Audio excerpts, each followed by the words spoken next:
সুম্মা কাসাত কুলুবুকুম মিন বাদি যালিকা ফাহিয়া কাল হিজারা।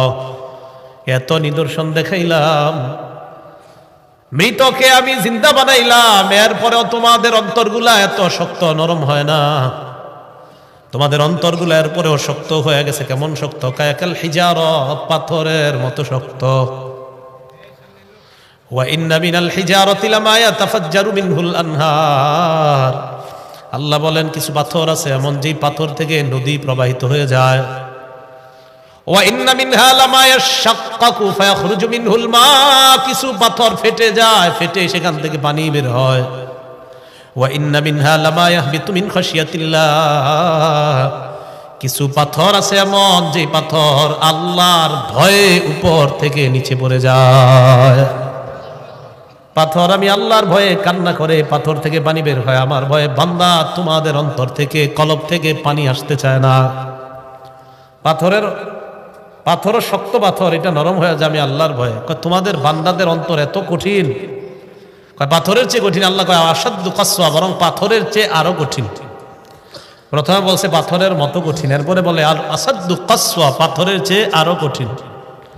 কিছু মানুষ আছে এমন, এত কঠিন হৃদয় যে পাথর না, পাথরের চেয়ে আরো কঠিন, এত ভয়ঙ্কর অবস্থা হয় তাদের। এই জাতীয় মানুষ দেখবেন জিন্দেগিতেও কখনো কান্না করতে দেখবেন না, আসে না? তো আল্লাহ পাক রব্বুল আলামিন নিদর্শন দেখাইলেন। এখন আসেন, বনি ইসরাইলকে আল্লাহ হুকুম করলেন, সাথে সাথে পালন করলে প্রশ্ন না করে বিষয়টা সহজ হয়ে যেত। প্রশ্ন করার কারণে বিষয়টা সহজ হয়েছে না কঠিন? সহিহ বুখারীর 6473 নম্বর হাদিসের বর্ণনা। কানা রাসূলুল্লাহ সাল্লাল্লাহু আলাইহি ওয়াসাল্লাম ইয়ানহা আন কিলা ওয়া ক্বাল। আল্লাহ নবী অনর্থক কথা বলতে নিষেধ করতেন। ওয়া কাসরাতিস সুআল, বেশি প্রশ্ন করতে আল্লাহ নবী নিষেধ করতেন। ওয়া মানইন ওয়াহাত, কৃপণতা করতে, ভিক্ষাবৃত্তি করতে আল্লাহ নবী নিষেধ করতেন। ও ইদাআতিল মাল, সম্পদ নষ্ট করতে নবী নিষেধ করতেন। ওয়া ওয়াদিল বানাত, কন্যা সন্তান জীবন্ত মাটির নিচে দাফন করতে আল্লাহ নবী নিষেধ করতেন। পাঁচটার মধ্যে একটা হলো কাসরাতিস সুআল, বেশি প্রশ্ন করা নিষেধ। কিছু কিছু ক্ষেত্রে প্রশ্ন যত করবেন বিষয়টা আরো কঠিন হয়ে যায়। সাহাবাদেরকে আল্লাহ নবী বললেন ইন্নাল্লাহ, আল্লাহ পাক রব্বুল আলামিন ফরদা আলাইকুমুল হাজ্জা, তোমাদের উপর হজ ফরজ করে দিয়েছেন। এক সাহাবী দাঁড়িয়ে বললেন ইয়া রাসূলুল্লাহ আফি কুল্লি আমিন, প্রত্যেক বছর হজ করব নাকি? ফাসাকাতা, আল্লাহ নবী চুপ রইলেন। ওই ব্যক্তি আবার বললেন ইয়া রাসূলুল্লাহ আফি কুল্লি আমিন, আমরা কি প্রত্যেক বছর হজ করব? আল্লাহ নবী আবার চুপ রইলেন। আবার দাঁড়িয়ে বললেন ইয়া রাসূলুল্লাহ প্রত্যেক বছর আমরা হজ করব কিনা? আল্লাহ নবী আবার চুপ রইলেন। তিনবার প্রশ্ন করার পর নবী বললেন লাউ কুলতু না'আম লাওয়াজাবাত, আমি যদি একবার বলতাম হ্যাঁ প্রত্যেক বছর হজ করা লাগবে, তাহলে সামর্থ্যবান যারা প্রত্যেক বছর তাদের উপর হজ অবধারিত হয়ে যেত। নবীজি বলেন খুযু মা তারাকতুকুম, যতটুকু আমি বলি এতটুকু গ্রহণ করবা, বেশি প্রশ্ন করবা না। ফাইন্নামা হালাকা মান ক্বালা কানা ক্বাবলাকুম বিকাসরাতিস সুআল, তোমাদের পূর্ববর্তী জাতি বেশি প্রশ্ন করার কারণে ধ্বংস হয়ে গেছে। বলেন নাউজুবিল্লাহ। বেশি প্রশ্ন করবা তো বিপদে পড়বা। এই জন্য অনর্থক বিষয়ে বেশি প্রশ্ন না করা। তাহলে বনি ইসরাইল বলেন তো, এই গাভীর বিষয়ে প্রশ্ন বেশি করার কারণে বিষয়টাকে সহজ হচ্ছে না কঠিন হয়ে গেছে? দ্বিতীয় বিষয়, মুসা নবীর জাতি, মুসা নবীর কথা মানার ক্ষেত্রে এতগুলা প্রশ্ন করলেন। মুসা আলাইহিস সালাতু ওয়াস সালামের জাতিকে আল্লাহ পাক রব্বুল আলামিন হুকুম করলেন, মুসা নবীকে আর মুসা নবীর জাতিকে কি হুকুম করলেন? একটা সম্প্রদায় আছে আমালিকা সম্প্রদায়। বলেন কি সম্প্রদায়? আমালিকা। আল্লাহ পাক রব্বুল আলামিন বলেন ওয়া ইজ কুল্লা দুখুলু হাযিহিল ক্বরিয়াতা ফাকুলু মিনহা হাইসু শি'তুম রাগাদাও ওয়াদখুলুল বাবা সুজ্জাদাও ওয়া কুলু হিত্তাতুন নাগফির লাকুম খাতায়াকুম ওয়া সানাজিদুল মুহসিনিন।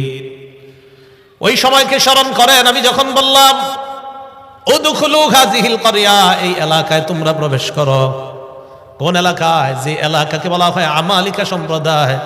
ওই আমালিকা সম্প্রদায়ে তোমরা যাও, যাওয়ার পর তাদের সাথে জিহাদ করবা। জিহাদ করার পর আমি আল্লাহ তোমাদেরকে বিজয় দান করব। মুসা নবী বনি ইসরাইল সম্প্রদায়কে নিয়ে রওনা করলেন। তারা আগে কি করলেন? 12 জন মানুষকে পাঠাইলেন আমালেকা সম্প্রদায়কে দেখে আসার জন্য। 12 জন মানুষকে পাঠাইলেন। ওই 12 জন যাওয়ার পর তথ্যবিত্ত তালাশ করে যাওয়ার পর ওই 12 জনকে আমালিকা সম্প্রদায়ের মানুষরা অ্যারেস্ট করছে। কয়জন রে? আগে একটু তথ্য নিয়ে আসবে, এরা দেখতে কেমন, এদের সাথে জিহাদ করা যাবে কিনা। অ্যারেস্ট করার পর বাদশার কাছে নিয়ে যায়। বাদশা চিন্তা করলো কি করা যায়, তাদের 12 জনকে হত্যা করব নাকি ছেড়ে দিব। বাদশাহ সিদ্ধান্ত নিয়ে নিল 12 জনকে ছেড়ে দাও, তারা যেন গিয়ে বনি ইসরাইল সম্প্রদায়কে জানায়া দেয় এদের সাথে যুদ্ধ করতে যাও না, গেলে বিপদে পড়বা। এটা যেন গিয়া বলে। বিশাল বড় বড় পাহাড়ের মতো এক একজন দেখতে, বিশাল বড় বড় পালোয়ান, এরকম এক এক অবস্থা। 12 জন রে আপনার একজনের কাছে কোনো ব্যাপার না। ওই আমালেকা সম্প্রদায়ের একজনের কাছে, 2 জনের কাছে 12 জন কোনো ব্যাপার না। এরকম এক এক শক্তিশালী এক একজন। 12 জন এলাকায়। এই 12 জনের মধ্যে একজনের নাম ছিল ইউশা। কি ছিল? উনি আর আরেকজন, এই 2 জন ছাড়া বাকি রইল আরো 10 জন। এলাকায় আসার পর ওই 2 জন সবার সাথে পরামর্শ করলো। মোট 12 জনে বললো, এই দেখো আমরা গিয়ে বলবো না বনি ইসরাইলকে যে এরকম এরকম শক্তিশালী লোক গেলেই বিপদে পড়বা, বললে এরা আর জেহাদে আসবে না। তো 12 জন আসার পর 2 জন চুপ রইল। বাকি 10 জন গিয়ে কি করলো, এরা আস্তে আস্তে জনগণে বলে দিছে, এই শোনো ঘটনা খারাপ, ভুলে ওই দিকে যাও না, যাইবা বিপদে পড়বা। বনি ইসরাইল সম্প্রদায় মুসা নবীকে বললেন, মুসা ইযহাব আনতা ওয়া রাব্বুকা ফাকাতিলা ইন্না হাকুনা কাঈদুন। মুসা তুমি আর তোমার রব যাও জিহাদ করো, আমরা যাব না, আমরা এখানেই বসে থাকবো। তুমি আর তোমার রব গিয়ে জিহাদ করো। নাউজুবিল্লাহ। তুমি আর তোমার রব গিয়ে জিহাদ করো, এই কথা বলছ। কত বড় ভয়ঙ্কর কথা। তুমি আর তোমার রব গিয়ে জিহাদ করো। এবার দেখেন মুসা নবীর সম্প্রদায় মুসা নবীকে বললেন, তুমি আর তোমার রব গিয়ে জিহাদ করো। আমাদের নবী বদর যুদ্ধে যখন রওনা করলেন, যুদ্ধে রওনা করার সময় নবীজি সাল্লাল্লাহু আলাইহি ওয়াসাল্লাম একের পর এক ভাষণ দিতেছিলেন। মুহাজির সাহাবী যারা একের পর এক দাঁড়িয়ে বলি, ইয়া রাসূলুল্লাহ কোনো সমস্যা নাই, চলেন। বারবার আল্লাহ রাসূল কয়, মানে নবীজি একের পর এক ভাষণ বাড়াইতেছিলেন। নবীর টার্গেট হলো আনসারী সাহাবীদের মধ্যে কেউ দাঁড়ায় না কেন, আনসারী সাহাবাদের মধ্যে কেউ দাঁড়ায় না কেন, এটা ছিল নবীজির টার্গেট। শুধু মুহাজির যারা, এদের মধ্য থেকে এক একজন ভাষণ দিতেছে। তো নবীজি বারবার ভাষণ বাড়ায় কেন, যে আনসারদের মধ্যে কেউ কিছু দাঁড়ায় বলুক, এটা হলো নবীজির টার্গেট। হঠাৎ আনসারদের মধ্যে এক সাহাবী দাঁড়িয়ে যায়, দাঁড়ানোর পর বললেন, ইয়া রাসূলুল্লাহ চিন্তার কোনো কারণ নাই, বদর প্রান্তরে আপনি রওনা করেন। মুসা নবীর জাতি মুসা নবীকে যেমন বলছে, আপনি আর আপনার রব গিয়ে লড়াই করেন, আমরা এখানে বসে থাকবো। ইয়া রাসূলুল্লাহ আমাদের কথা আপনি শুনেন, আমরা আপনাকে এমন কথা বলবো না যে আপনি আর আপনার রব গিয়ে লড়াই করেন, এমন কথা বলবো না। আমরা আপনার ডানে বামে সামনে পিছনে থাকবো। ইন্না মাআকুমা মুকাতিলুন। ইয়া রাসূলুল্লাহ আপনি লড়াইয়ে নেমে যান, বদর প্রান্তরে রওনা করেন, আমরা আপনার সামনে পিছনে ডানে বামে থেকে আপনার সাথে সরাসরি লড়াইয়ে অংশগ্রহণ করব। আমরা লড়াইয়ের ময়দান থেকে ভাগবো না, বনি ইসরাইলের মতো বলবো না তুমি আর তোমার রব যাও। তো বনি ইসরাইলকে যে এলাকার মধ্যে ঢুকতে বলছে আর কি আল্লাহ তাআলা, এক পর্যায়ে তারা এলাকায় ঢুকবে। ঢুকার সময় আল্লাহ বলে দিলেন, তোমরা ওই এলাকায় যাও, যাওয়ার পর ফাকুলু মিনহা হাইসু শি'তুম রাগাদা, প্রচুর পরিমাণে তোমরা খাও, তোমাদের যেইভাবে মন চায় তোমরা খাইবা, খেতে পারবা। ওই এলাকায় যাওয়ার পর প্রচুর ধন সম্পদ তোমরা পাইবা, ওই ধন সম্পত্তি তোমরা ভোগ করতে পারবা। 1 নাম্বার হুকুম।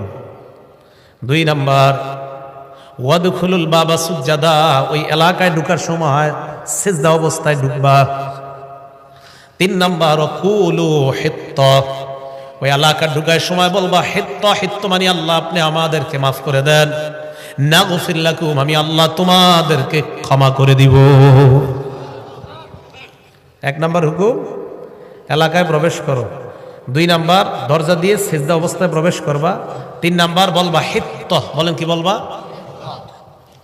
এনারা কি করছে দেখেন, ফাবাদদালাল্লাযীনা যালামু কাওলান গায়রাল্লাযী ক্বিলা লাহুম ফাআনজালনা আলাল্লাযীনা যালামু রিজসাম মিনাস সামাঈ বিমা কানু ইয়াফসুকুন। ফাবাদদালাল্লাযীনা যালামু কাওলান গায়রাল্লাযী ক্বিলা লাহুম, তারা ঢুকার সময় আল্লাহ যা বলছে তা তারা পরিবর্তন করে, আল্লাহর উল্টাটা তারা কয়। এক নাম্বার আল্লাহ বলছে সিজদা অবস্থায় প্রবেশ করো। এরা যাওয়ার সময় সিজদা তো দেয় না, মাথা ঝুঁকায় না, বরং এই নিতম্বটা মাটির সাথে হেসরায় হেসরায় প্রবেশ করতেছে। মানে আল্লাহ বলছে এমনি, এরা এমনি ঢুকতেছে। দুই নাম্বার আল্লাহ বললেন নকুলু হিত্ত, তোমরা বলবা হিত্ত। এরা ঢুকার সময় কয় হিন্ত। কি কয়? আল্লাহ বলছে হিত্ত, আল্লাহ বলছে হিত্ত, এরা বলছে হিন্ত। কি বলছে? হিন্ত। ইউটিউবাররা আবার মাহফিল আওয়াজ শুরু করছেন আবার, না? হিত্ত আর হলো হিন্ত। আল্লাহ বলছে হিত্ত বলো। তারা ঢুকার সময় কয় হিন্ত। হিত্ত মানে মাফ করার, হিন্ত মানে গমের দানা। হিন্ত মানে, হিত্ত মানে ক্ষমা করে না, আর হিন্ত মানে গমের দানা। আল্লাহ কয় ঢুকার সময় বলবা হিত্ত, আমাদেরকে ক্ষমা করে দেন। এরা ঢুকার সময় কয় হিন্ত, গমের দানা, গমের দানা। ফানজালনা আলাল্লাযীনা যালামু রিজসা, আমি আল্লাহ তাদের উপর আযাব নাযিল করলাম আসমান থেকে। বলেন নাউযুবিল্লাহ। আয়াত দ্বারা কি বোঝা যায়? আল্লাহ বলে একটা যদি করেন উল্টাটা বিপদ আছে না নাই? এটা গেল এদেরকে বলার পরে তো এই জায়গায় সীমা লঙ্ঘন করলো। নবীজির যুগের ইহুদি যারা, কোন যুগের? নবীজির যুগের ইহুদি যারা, তাদেরকে আল্লাহ বলেন, তাদের ব্যাপারে আল্লাহ ইমানদারদেরকে বলে আফাতাতমাউনা আইয়ুমিনু লাকুম ওয়া ক্বাদ কানা ফারীকুম মিনহুম ইয়াসমাউনা কালামাল্লাহ সুম্মা ইউহাদ্দিফুনাহু মিন বা'দি মা আকালুহু ওয়া হুম ইয়ালামুন। ইমানদারদেরকে ডাক দিয়ে আল্লাহ বলে, ইমানদার তোমরা কি মনে করো তোমাদের কথা ইহুদিরা বিশ্বাস করবে? মনটা কি তোমরা মনে করো? খুব ভালোভাবে বুঝেন এই জায়গাটা। ওয়া ক্বাদ কানা ফারীকুম মিনহুম ইয়াসমাউনা কালামাল্লাহ, অথচ তাদের বাপ দাদারা আল্লাহর কালাম নিজের কানে শুইনা সুম্মা ইউহাদ্দিফুনাহু মিন বা'দি মা আকালু, বুঝে শুনে আল্লাহর কালামকে পরিবর্তন করে দিয়েছে। বলেন নাউযুবিল্লাহ। ওয়া হুম ইয়ালামুন, তারা ব্যাপারটা জানতো। এরা যে আল্লাহর কালাম পরিবর্তন করে দিয়েছে এই ব্যাপারটা তারা জানতো। খুব ভালো করে বুঝেন। ইমানদারদেরকে আল্লাহ বলেন, ইমানদার তোমরা কি মনে করো ইহুদিরা তোমাদের কথা বিশ্বাস করবে? আরে তাদের মধ্যে একদল আমি আল্লাহর কথা শুই নাই, বিশ্বাস করে নাই, আর তুঙ্গ কথা। ঘটনাটা কি একটু কান অন্যদিকে নেবেন না, কিন্তু এক একটা আয়াতের যে প্রেক্ষাপটটা একদম বুঝবেন না। বনি ইসরায়েলের 70 জনকে মুসা নবী নির্বাচন করলেন। কেন নির্বাচন করলেন? মুসা আলাইহিস সালাতু ওয়াস সালামের জাতি বনি ইসরায়েল সম্প্রদায় কয়, মুসা ফেরাউনের কবল থেকে আল্লাহ আমাদেরকে হেফাজত করলেন, এবার আমরা বিধান মানার জন্য একটা কিতাবের প্রয়োজন, তুমি আল্লাহর কাছ থেকে একটা কিতাব নিয়ে আসো। মুসা নবী আল্লাহর কাছে গেলেন, যাওয়ার পর আল্লাহ পাক রব্বুল আলামিন মুসা নবীকে কিতাব দিলেন, তাওরাত নামক কিতাব। এই কিতাব নিয়ে মুসা নবী আসছেন। আসার পর তাদের সামনে যখন কিতাব পেশ করলেন, মুসা নবীর জাতি কয়, তুমি আমাদের সামনে কিতাব আনছো ভালো কথা, তুমি যে আল্লাহর পক্ষ থেকে আনছো এটার কোনো প্রমাণ আসেনি? এটার কোনো? মুসা নবী এবার 70 জন মানুষকে নির্বাচন করলেন। ইখতারা মুসা কওমাহু 70 রাজুলান লিমিকাতিনা, 70 জনকে নির্বাচন করে মুসা নবী তাদেরকে নিয়ে গেলেন পাহাড়ে, আল্লাহর সাথে কথা বলবে। মুসা তুর পাহাড়ে নিয়ে যায়। নেওয়ার পর মুসা নবী আল্লাহর সাথে কথা বলা শুরু করলেন। কি অবিশ্বাস্য, দেখ কি আশ্চর্য ব্যাপার দেখেন। যে 70 জনকে নিয়ে গেলেন, ওই 70 জন তারা নিজের কানে আল্লাহর কথা শুনতে পায়। এবার দেখেন কি হয়। মুসা নবী 70 জনের কাছে আসলেন। আসার পর কয়, আল্লাহর কথা শুনছনি?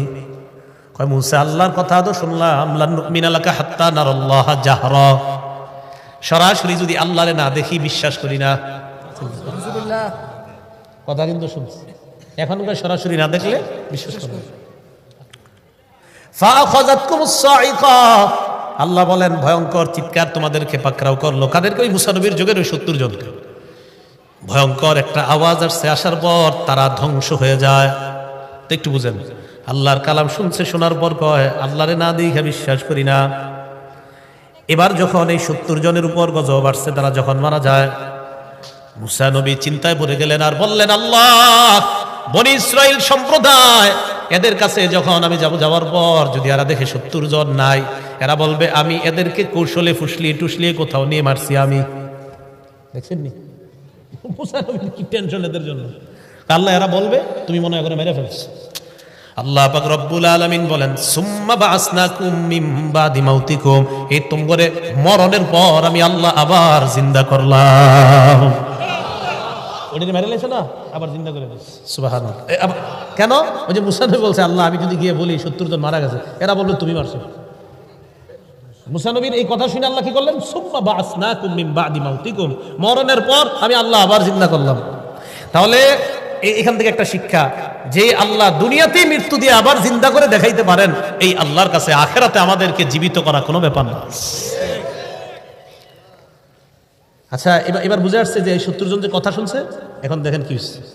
মুসা নবী তাদেরকে বললেন তোমরা এলাকায় যাইবা, দেখেন কি কয়, যাওয়ার পর বলবা আল্লাহ এই এই হুকুমগুলা করছে আর এই এই নিষেধগুলা করছে। দেখেন আল্লাহ তোমাদেরকে এই হুকুম করছে আর এই এই নিষেধ করছে, এইগুলা গিয়ে তোমরা বলবা।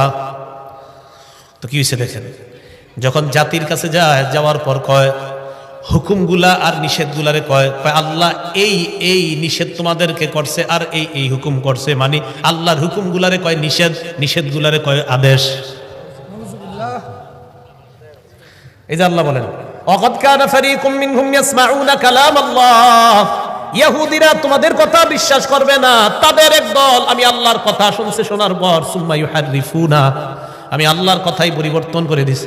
আমি বললাম আদেশ, এরা গিয়া কয় নিষেধ, আমি বললাম নিষেধটা, এরা গিয়া কয় আদেশ, পরিবর্তন। তো এই কথাগুলা এগুলা গিয়ে কয়। দেখেন এবার কি কয়, ওয়া ইযা লাকুল্লাযীনা আমানু ক্বালু আমান্না, নবীর যুগের ইহুদি যারা, তারা যখন ইমানদারদের সাথে সাক্ষাৎ করে, ক্বালু আমান্না, তারা বলে আমরা ঈমান আনলাম। তবে ব্যাখ্যা সাপেক্ষে এই ঈমান আনা মানে এরা কি বুঝায়, মুহাম্মদ সাল্লাল্লাহু আলাইহি সাল্লাম যে শেষ নবী এটা মানি, তবে তিনি তোমাদের নবী আমাদের না।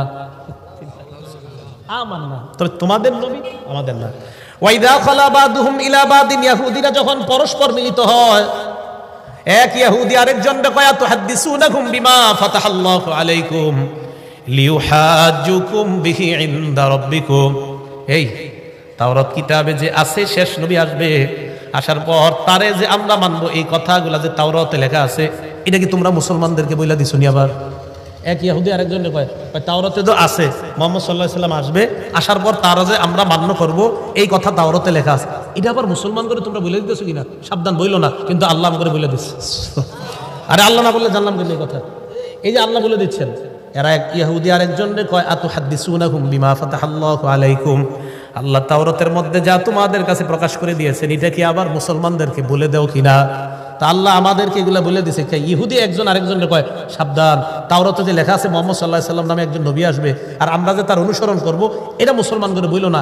যদি বলো, মুসলমানরা কিয়ামতের ময়দানে আল্লাহর কাছে আমাদের কিতাব থেকেই প্রমাণ দিয়ে বলবে আল্লাহ এদের কিতাবে লেখা থাকার পরেও এরা কেন মুহাম্মদ সাল্লাল্লাহু আলাইহি সাল্লামকে মানে নাই, তাই সাবধান, মুসলমান করে এটি বইলে বলতে যাও না।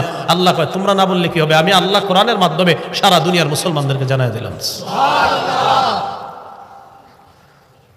এখন এই যে আপনাদের বিভিন্ন আয়াতের প্রেক্ষাপটগুলো বললাম, কি বোঝা গেল? এদেরকে যা বলে উল্টা।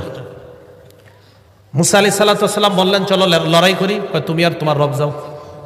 বললেন গাবি জবাই করো, কয় গাবিটা দেখতে কেমন? মুসা আলাইহিস সালাতু ওয়াস সালাম এদেরকে বললেন তোমরা আল্লাহর কথা শোনো নাই, কয় শুনছি, না দেখলে বিশ্বাস করি না। আবার আল্লাহ একদলকে বললেন আমি যা বললাম, মুসা নবী বলছে আল্লাহ যা যা হুকুম করছে এলাকায় গিয়ে বলবা, এগুলো আল্লাহর আদেশ, এগুলো আল্লাহ নিষেধ। গিয়ে বললো আদেশগুলা নিষেধ, নিষেধগুলারে বললো আদেশ, পুরা পরিবর্তন করে দিল। এখন আল্লাহ বলে আওয়ালা ইয়ালামুনা আন্নাল্লাহা ইয়ালামু মা ইউসিররুনা ওয়া মা ইউলিনুন, এরা কি জানে না তারা যা গোপন করে আর যা প্রকাশ করে আমি আল্লাহ সব জানি। সুবহানাল্লাহ। এবার কি করে দেখেন, ومنهم أميون لا يعلمون الكتاب إلا أماني وإن هم إلا يظنون, ইহুদিদের মাঝে একদল আছে যারা মূর্খ, যারা কি এরা কিতাবের কিছুই জানে না, ইল্লা আমানিয়া, কিছু আশা ছাড়া। কি জানে? খালি কিছু আশা, কিছু আশার বাণী এরা জানে, এছাড়া আর কিছু জানে না। ফাওয়াইলুল লিল্লাযীনা ইয়াকতুবুনাল কিতাবা বিআইদিহিম, নিজেদের হাতে যারা কিতাব লেখে, লেখার পর বলে হাযা মিন ইনদিল্লাহ, নিজেদের হাতে কিছু কিতাব লেখে আর বিভিন্ন বিষয় লেখা হয় এটা আল্লাহর পক্ষ থেকে। লিয়াশতারু বিহি সামানান কলিলা, যেন এই লেখা দিয়ে কিছু টাকা কামাই করা যায়। জনগণরা আইসা কয় এটা আল্লাহর হুকুম, আল্লাহর আদেশ, আল্লাহর নিষেধ।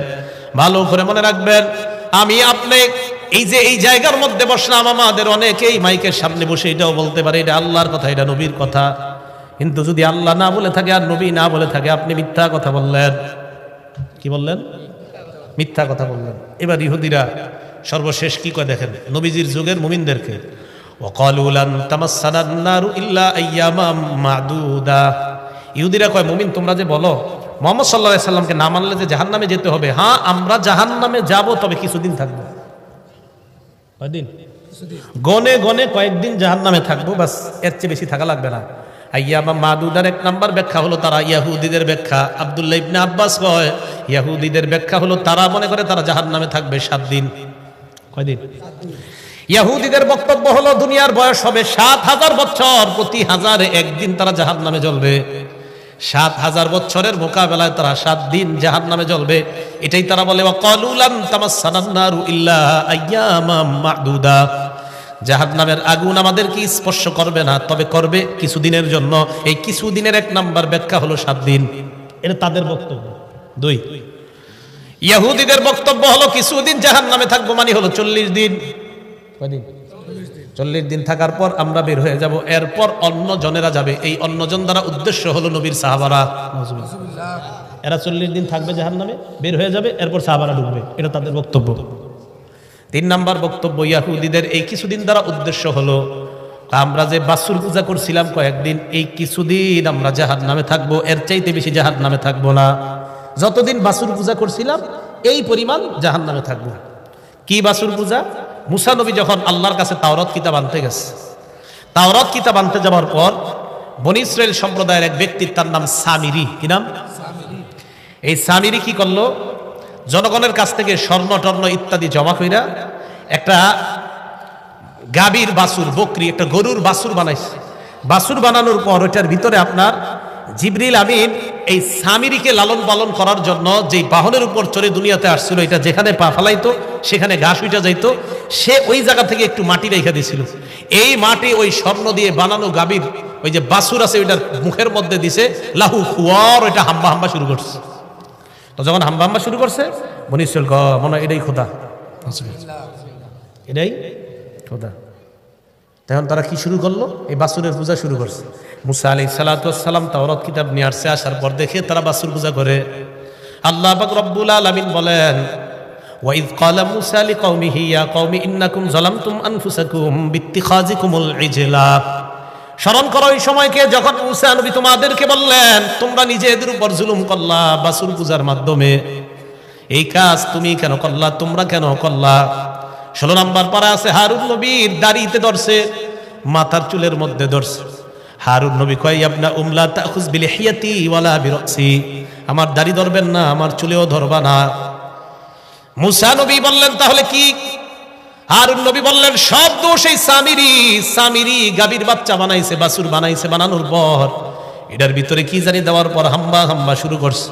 মুসা নবী সামিরিকে গিয়ে দইরা কয় মা খতবুকা ইয়া সামিরি, এ সামিরি বলো তুমি কি করছো, তোমার কি বক্তব্য? সামিরি কয় বাসুরতু বিমা লাম ইয়াবসুরু বিহি ফাকাবাতু কবদাতাম মিন আসারির রাসূল ফানাবাসতুহা ওয়া কাযালিকা সাওয়ালাত লি নাফসি। ভাই আমি যা দেখছি মানুষ তা দেখে নাই। কি কয়? জিবরিল আমিনের আসারির রসুল বাণী হলো, রসুল বাণী জায়গায় জিবরিল আমিন উদ্দেশ্য কয় তার এই আসার, তার নিদর্শন, তার পা যেখানে পড়তো বাহনের, ওটার জায়গাটা আমি ভালোভাবে লক্ষ্য করলাম, ওখান থেকে আমি একটু মাটি রেখে দিলাম, সেটা ফানাবাসতুহা, এই অংশটা আমি এই গাভীর বাছুরের মুখে দিলাম। এই কাযালিকা সাওয়ালাত লি নাফসি, আমার এরকমটা মনে হয়েছে তাই আমি মনে মনে এরকম একটা সাজায় এমন করলাম। করার পর দেখি দেওয়ার পর এটা হাম্বা হাম্বা শুরু করছে। জনগণ এটারে খোদা মনে কইরা বাছুর পূজা শুরু করছে।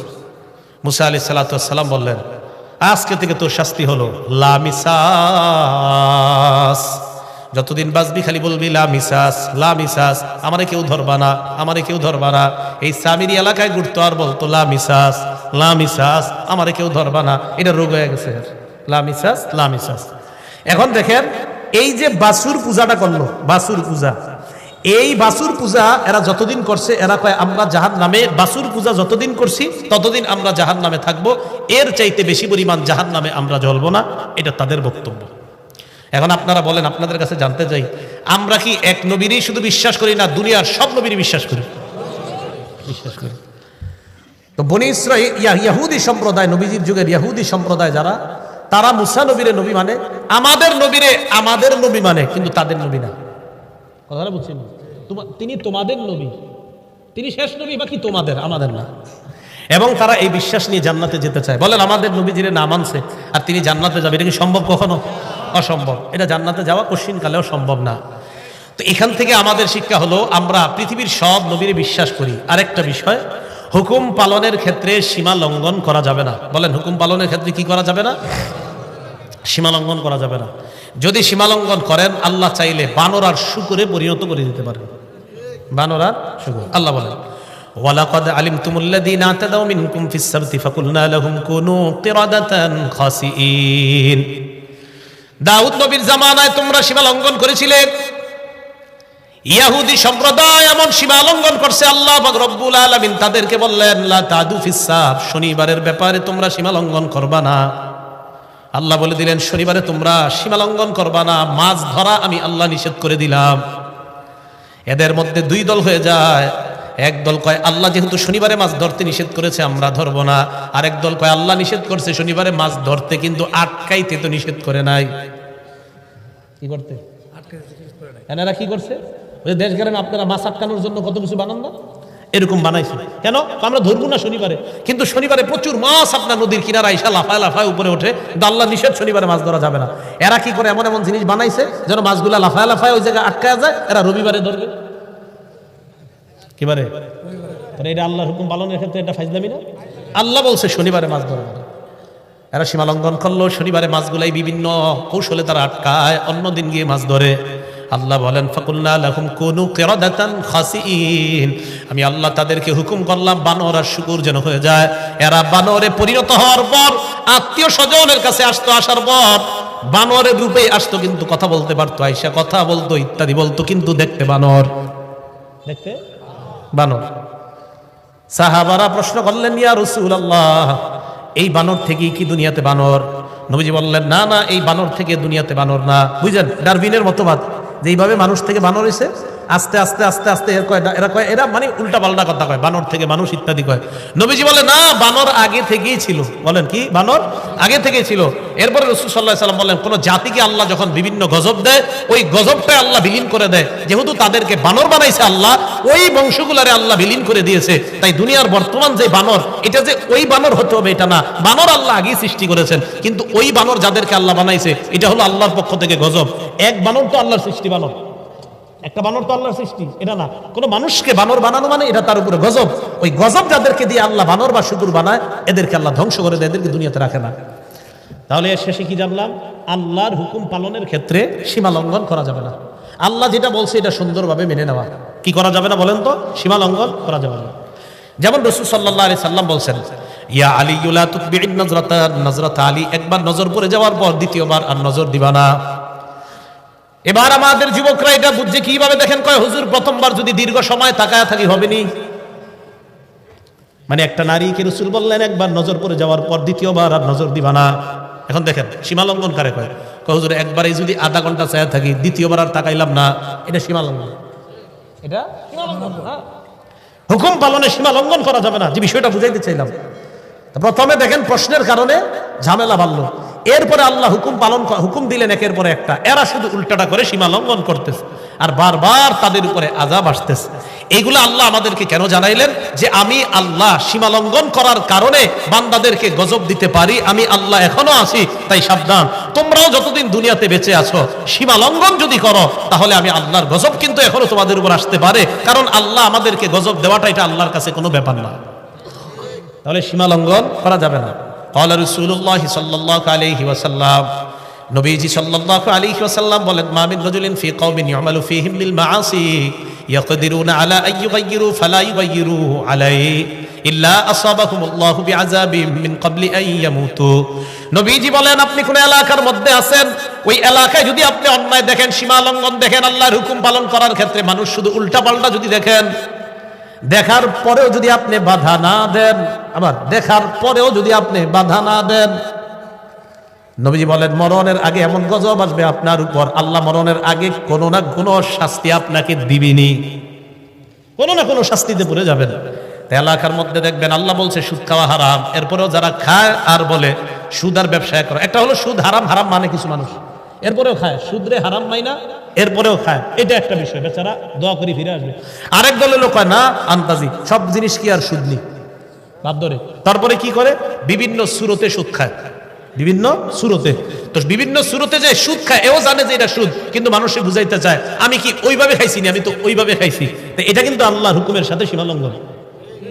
আপনি যেইভাবে খান সুদ যদি হয় এটা কিয়ামত পর্যন্ত সুদ, এটা হালাল হবে না। আর আপনি বিভিন্ন ঘুরায়া পেঁচায়া এটারে তেনা লাগানোর চেষ্টা করেন, সুদ, এটা সুদ, এটা সীমা লঙ্ঘন করা যাবে না। তো অনেক মানুষ বুঝাইতে চায় ওইভাবে খাইলে তো আর সুদ হয় না, এইভাবে তো আর সুদ হয় না।